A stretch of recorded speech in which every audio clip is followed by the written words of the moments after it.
اللہ الرحمن الرحیم۔ آپ سب کی خدمت میں السلام علیکم۔ حضور واصف علی واصف رحمۃ اللہ علیہ فرماتے ہیں، تلاش حقیقت، تلاش حق کے آگاہ کسی جغرافیائی سفر کا نام نہیں۔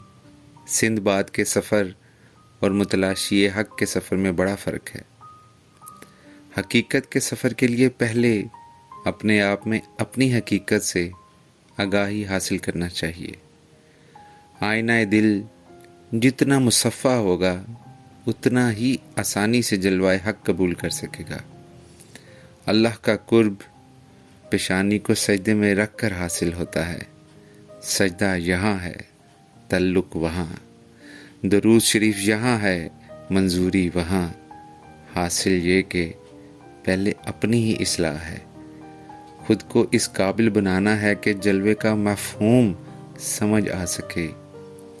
بو جہل کو دیدار سے تقرب حاصل نہیں ہو سکتا، ویسے کرنی کو تقرب مکانی کے بغیر ہی دیدار حاصل ہوتا ہے۔ مخلصین کو ابتدائے سفر میں ہی منزلوں کا سلام آتا ہے۔ مخلصین کو ابتدائے سفر میں ہی منزلوں کا سلام آتا ہے۔ آپ سب کے وقت کا بہت شکریہ۔